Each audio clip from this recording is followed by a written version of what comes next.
बालू का मशीन ये सकीन तो हर करी आई घाम करी जब लाग जाई पछुआ के हाथ कभी कान करी अलग करा दी घर बांटवा दी तनी ना लजातिया हो ना ए भैया हो मड़ई में गरई चढ़ल जवानी कबूल लगन लागे तड़पेला मोर चढ़ल जवानी कबूल लगन लागे ए राजा जी बजबाजी की ना बाले रे बात बुझो लइका चिल्लाले समाल माल रे कौन हम ना लइका चिल्लाले समाल माल रे रोड पर चले लू कमाल उठावा के जाम रानी उठावे से पीहा उठावा के जाम रानी उठावे से पीहा रानी जब तक जीहा तू तो हमारे के दिहा लागे कि तोहरा बुखार बाटे भीतर गरम हमार भइल थर्मामीटर अब तो बदी करी देखन में तो लंबे हैं 10 बिजली के खंबे हैं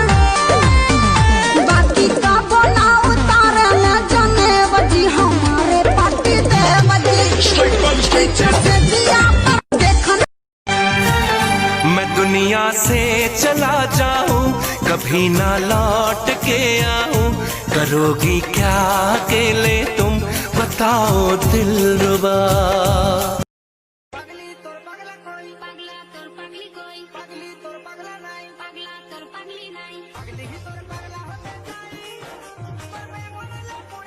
मुर्गा पे चाय बाटे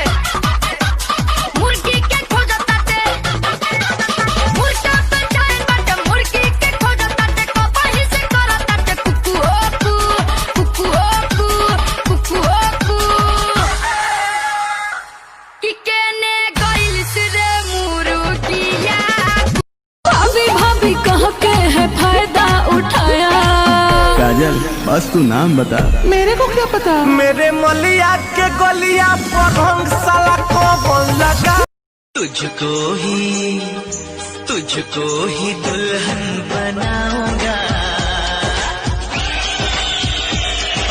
तुझको ही दुल्हन बनाऊंगा वरना अरे भागेला ऐसे जैसे जेल हो गए खेल हो गई हो कवन खेल हो गई डबल ड्यूटी वाला खेली कैसे खेल दादा रे माथा फेल हो गया काला काला काला काला काला